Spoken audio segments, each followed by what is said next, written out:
A man is drinking water by a fountain when a pair of lips suddenly presses against his. The man is instantly rendered speechless with excitement because she is none other than his childhood sweetheart. It is just like the time she steals his very first kiss when they are kids. Back then, the boy is also drinking water by the fountain, but in the next split second, a pair of soft lips stealthily leans in. The boy freezes instantly, as if an electric current is surging through his entire body. And this unexpected closeness becomes something that can never be erased from the bottom of the boy's heart. However, the girl merely wipes the corner of her mouth with nonchalance, and before he can even react, she elegantly turns around and walks away. Finnegan is an orphan whose parents have passed away, living for years under the verbal abuse and harsh mistreatment of his older sister Maggie. Fortunately, his brother-in-law Joe always shields him with gentleness, providing the only warmth and companionship in his otherwise bleak childhood. By a stroke of chance, he follows Joe to what used to be the most luxurious manor in town. Yet the manor today has long lost its past grandeur, with the courtyard overrun by weeds and covered in withered branches and fallen leaves,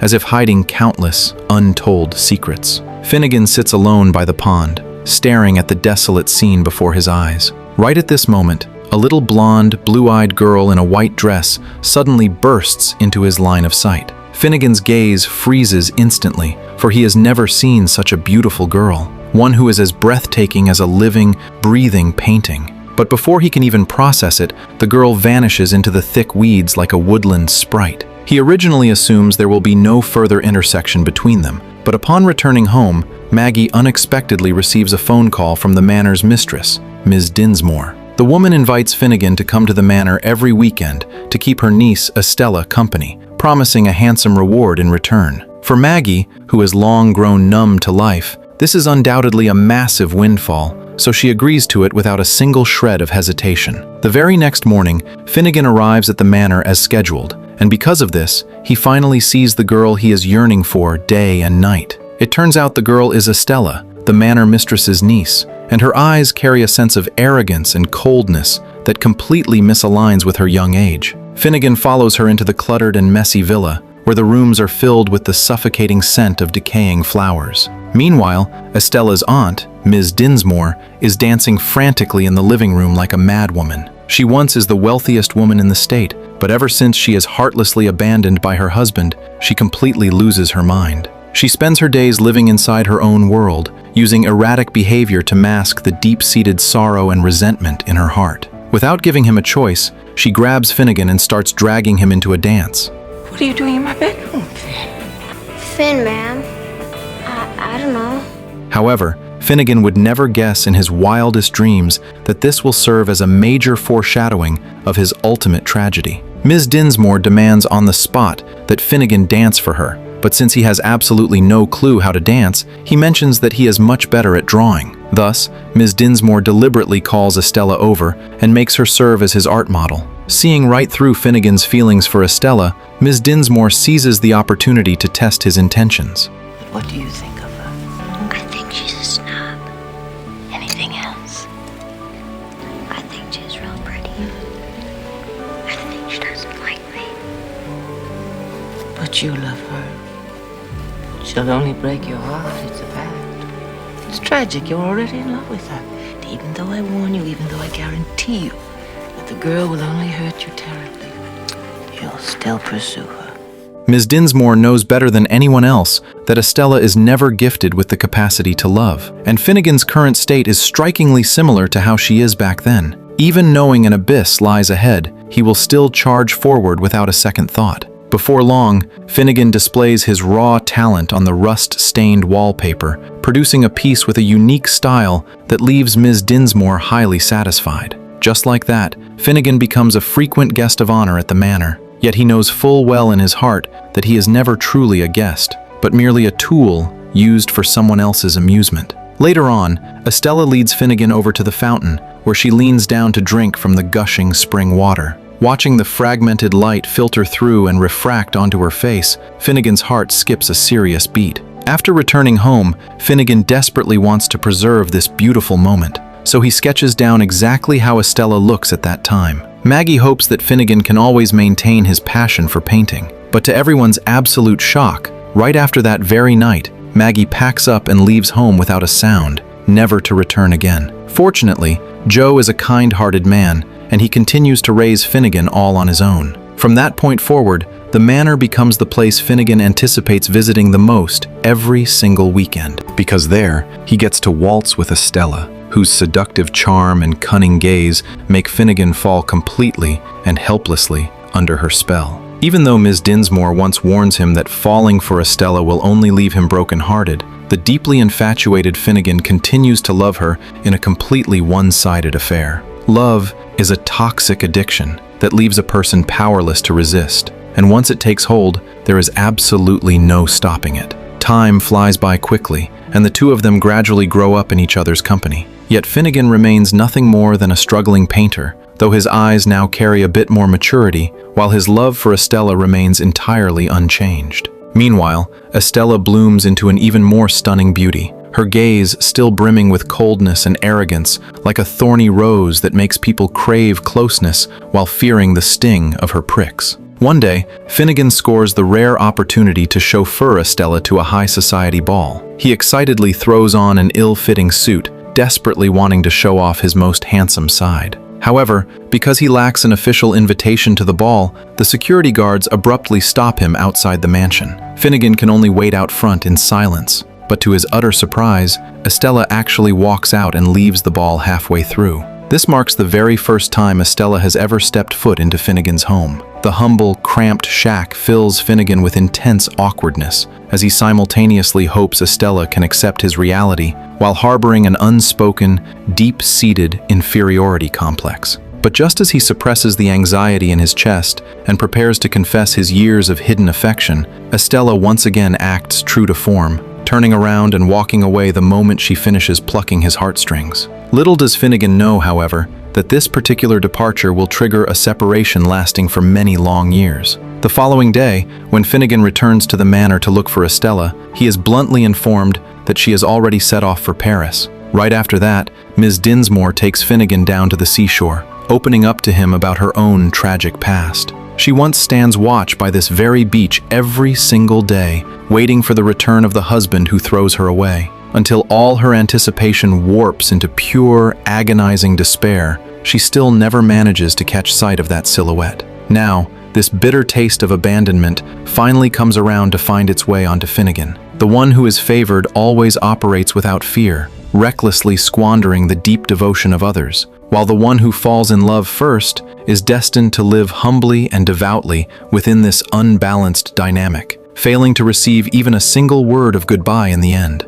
Finnegan plummets entirely into a state of utter despair and self-destruction. He gives up on the dream of becoming a painter that he maintained for years, abandoning all hope for the future as he goes out to sea with Joe to fish every day, frequently numbing his senses with alcohol. 7 long years slip away in the blink of an eye. Finnegan initially believes that he will spend the rest of his life drifting along in this miserable, dazed stupor. But out of nowhere one day, a lawyer from New York tracks him down and reveals that he has received financial backing from a mysterious benefactor. I don't understand what this is all about, Mr. Ragnow. How would you like a show? One-man show, the Thrall Gallery.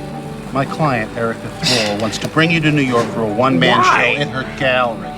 Finnegan finds the whole thing completely mind-boggling. He assumes that Ms. Dinsmore is finally showing appreciation for his talent, offering this as a form of compensation for his years of agonizing pain. Much to his surprise, when he visits the manor to press for answers, Ms. Dinsmore merely gives a highly ambiguous response, refusing to disclose a single detail about the anonymous donor, while only telling Finnegan that Estella is also in New York. This instantly reignites the burning longing inside Finnegan's heart, causing the emotions buried deep within his soul for 7 years to come rushing out like a tidal wave. Consequently, he decisively embarks on a journey to New York, chasing after his dreams while searching for the woman he has never been able to possess. Arriving for the first time in this unfamiliar and bustling metropolis, Finnegan appears a bit like a fish out of water, his heart swamped with even greater confusion and helplessness. However, he quickly adjusts his mindset and completely immerses himself in the world of art every day,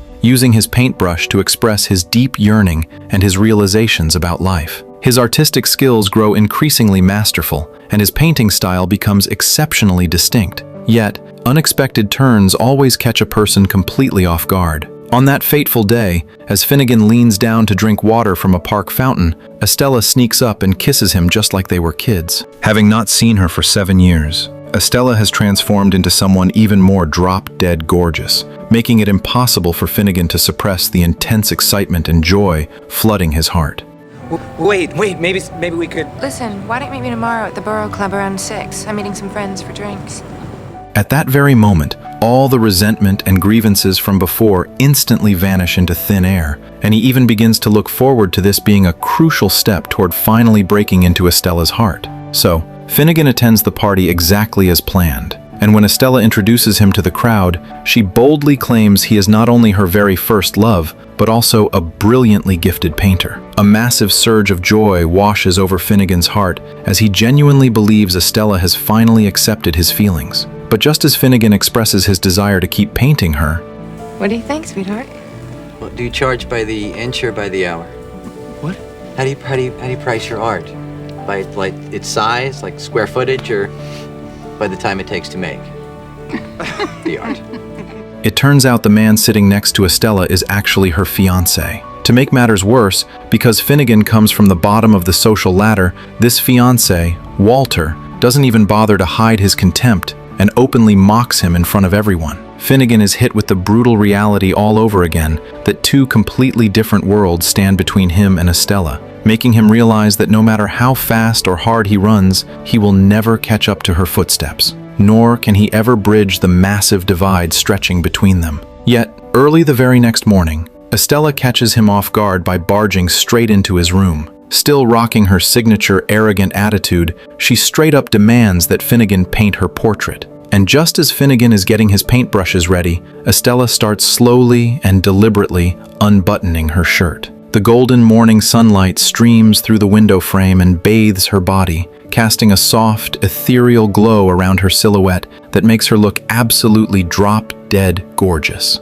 Even when Estella just strikes a casual pose, she can easily shatter the emotional defense line at the bottom of Finnegan's heart. But right when the tension hits its peak, Estella abruptly gets up and walks away yet again. This toxic, hot and cold mind game and her constant volatile testing cause the years of resentment and anger bottled up inside Finnegan to completely explode. Unable to take this endless emotional torment and mockery any longer, he bolts out the door to chase after her. Finnegan simply cannot comprehend why Estella always pulls these stunts, dropping everything and turning her back on him the exact second he lays his true heart on the line. This marks the very first time Estella actually drops her cold, arrogant shield. She isn't naturally cold-hearted. Rather, she has literally been stripped of the capacity to love or be loved. Finnegan foolishly thinks his love can fix everything, never suspecting that Estella's inner world harbors deep, dark secrets that can never be spoken aloud.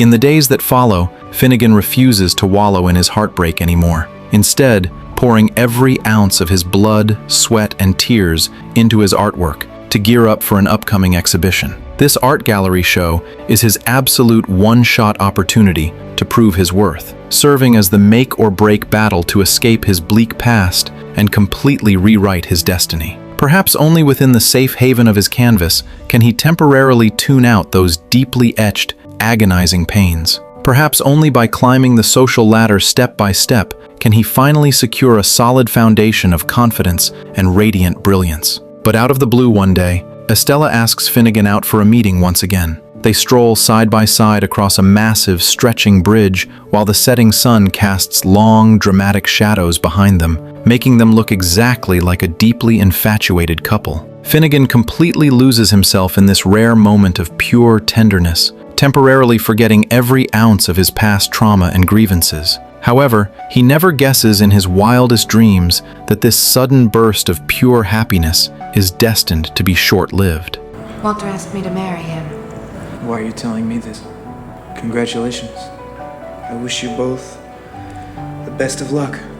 Because Estella is deprived of the ability to love, she can only desperately beg for affection through toxic mind games and emotional testing. Meanwhile, Finnegan remains paralyzed by his lower social class and a deep-seated inferiority complex, meaning that even though he is madly in love with Estella, he puts on a fake, carefree front to dodge his own true feelings. But the moment Finnegan returns home, a tidal wave of crushing regret comes rushing back into his heart. He realizes he needs to track down Estella immediately, because letting her go now means losing her for a lifetime, driving him to rush frantically toward the hotel where she is staying. And as it turns out, Estella is seemingly waiting and hoping for him to show up too. The exact second his hand reaches out and grips hers without an ounce of hesitation, Estella's tightly wound, anxious nerves finally manage to relax a bit. As the torrential rain washes over their clothes and simultaneously dissolves their facades and emotional distance,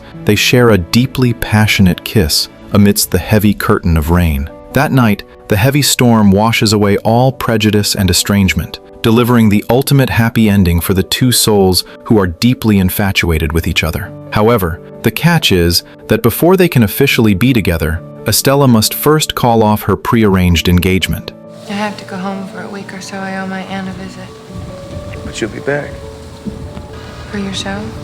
With the legal assistance of the lawyer, Finnegan finally secures his very own high-end art studio and successfully hosts his solo art gallery exhibition, playing to a completely packed house with not a single empty seat. The moment his pieces are put on display, every single painting is snapped up by wealthy buyers in a flash. Overnight, he transforms into a wildly successful, top-tier sensation in the art world. While this seemingly fulfills his wildest expectations, the sudden fame simultaneously causes him to unconsciously turn hypocritical and incredibly shallow. Joe makes a special trip all the way from the small fishing village just to celebrate Finnegan's massive success. But due to his unrefined, country manners, he accidentally knocks a wine glass off a waiter's tray, drawing judging and bizarre stares from the high society crowd. Let me do this, huh? Hey, just leave it. Leave it, Joe. Joe, just leave it! Hey, I'm sorry. Yeah, it's... Driven entirely by pure vanity at that moment, Finnegan deliberately shuts down Joe's clumsy actions and even flashes a few clear hints of sheer embarrassment and contempt. Joe, listen, this is... It's work. Hey, sure. Oh, geez, I'm proud of you, Finn. And, you know, I always have been. Blinded by the dazzling spotlight of fame and fortune, Finnegan gradually loses touch with his true self. He genuinely believes his beautiful new life is finally starting, but he never expects that right as he gears up to share this massive triumph with Estella, his world will be completely shattered by a sudden, devastating piece of bad news. I did it! I did it! I am a wild success! I sold them all my paintings! You don't have to be embarrassed by me anymore! I'm rich! Isn't that what you wanted? Huh? Isn't it great? Are we happy now? Finnegan uses wealth and status to make up for the gap between himself and Estella, attempting to use these external halos to trade for the qualification to stand side by side with her. Finnegan rushes into Estella's home, only to see the elderly Ms. Dinsmore. From her mouth, he learns that Estella has unexpectedly already married, and the marriage was actually single-handedly brought about by Finnegan. It turns out that Finnegan is merely a chess piece in Ms. Dinsmore's plan to seek revenge on men. Because she was abandoned by her fiancé back then, her heart is filled with resentment and unwillingness, so she wants to make all men taste the bitterness of being abandoned. All of Estella's prior approaches were merely the result of deliberate conditioning. Although Ms. Dinsmore warned him a very long time ago, Finnegan chose to blissfully indulge in it anyway. Ms. Dinsmore's words are like a bucket of cold water, completely dousing his illusions about Estella. He grabs Ms. Dinsmore's hand and presses it against his own chest. At this very moment, Finnegan finally experiences that bone-deep pain and despair Ms. Dinsmore felt when she was abandoned back then, and that days of collapsed faith and a world resetting to zero is now completely descending upon his body. But compared to the pain at the bottom of his heart, he understands Estella's lack of control over her own destiny even more. He also finally understands that it is not that Estella does not love, but that she is merely a chess piece manipulated by Ms. Dinsmore, a tool within Ms. Dinsmore's revenge plan. She cannot break free from her shackles, nor can she love as her heart desires, leaving her with no choice under various forms of coercion but to cruelly push away the person she loves time and time again. Just as he returns to his residence completely heartbroken and lost, a sudden, urgent sound echoes from the hallway. An old man says that he is in grave danger, begging Finnegan to lend him a phone to call the police. The kind-hearted Finnegan readily agrees, but to Finnegan's absolute shock, the old man suddenly reaches out and covers his mouth and nose the exact second he steps into the room. In a split second, that childhood memory instantly floods back into his mind. The old man standing right before his eyes is none other than Lustig, the escaped convict he saved by the seashore when he was a little boy. Back then, Finnegan is drawing on the shallow beach when he is unexpectedly grabbed by the escaped convict, who covers his mouth and nose in a death grip, ordering him to go home and steal a screwdriver. Facing the intimidation of the escaped convict, Finnegan has no choice but to obediently comply. Yet being kind-hearted, he even brings a piece of bread for the fugitive. And it is precisely this act of kindness that Lustig firmly remembers for the rest of his life. At this moment, Finnegan chooses to extend a helping hand all over again, just like he did during his childhood. Finnegan escorts Lustig to the subway station, whereas Lustig hopes Finnegan will accompany him to Paris because there is a much broader stage waiting there, one that will allow Finnegan to better showcase his talent and truly fulfill his wildest dreams. Yet, destiny still refuses to look upon them with favor. On the way to Paris, Lustig is stabbed by his own arch-enemy, and he finally confesses the entire truth to Finnegan. It's a lot of bad things in my life. A lot of bad things. But the one good thing is that any money I had, anything I had, and I made bullshit money, I gave to you. It turns out that Lustig is the very mystery benefactor who sponsored Finnegan, using all his life savings to turn Finnegan's dream into reality, even going so far as to buy up every single piece of artwork at Finnegan's exhibition. Lustig's words leave Finnegan's heart filled with a chaotic mix of complex emotions. Right before drawing his final breath, Lustig signals Finnegan to pull a paper bag out from his sack. When Finnegan carefully unwraps it, he discovers that inside is actually his childhood sketch booklet. Lustig hopes that while Finnegan chases after his great expectations, he must never forget his original aspirations, let alone lose track of his most precious kindness and familial affection. Years later, carrying an endless amount of regret at the bottom of his heart, Finnegan tracks down Joe, and by this time, Joe has already started a brand new family. Just like old times, Joe still treats him with close affection, refusing to hold any of those past grievances against him. Subsequently, Finnegan returns once again to that dilapidated manor. This place carries the heartbeat and joy of his youth, while also burying her half-lifetime of agonizing pain and obsessions. And prior to this, Ms. Dinsmore has already passed away inside this very manor. Finnegan's heart is brimmed with overwhelming emotions over how the scenery remains, but the people have changed. Right when he prepares to leave, a tiny silhouette suddenly bursts into his line of sight. Within her vibrant eyes and facial features, a striking hint of familiarity lies hidden, as if some invisible thread is pulling them together. Finnegan unconsciously follows the little girl down to the seashore. At this moment, the twilight deepens, as the fading glow of the setting sun scatters across the ground, stretching that silhouette exceptionally long and thin. Having not seen each other for many years, Estella has shed her signature coldness of the past, her fragile silhouette looking remarkably lonely in the gathering dusk. They finally confront each other with complete honesty, and Estella has long since put an end to that loveless marriage. All those years of deep longing and waiting, along with all those years of agonizing pain and struggles, completely transform into tenderness and cherished affection within each other's eyes at this very moment. They tightly grip each other's hands, staring out at the distant ocean, their hearts filled to the brim with absolute closure and newfound hope.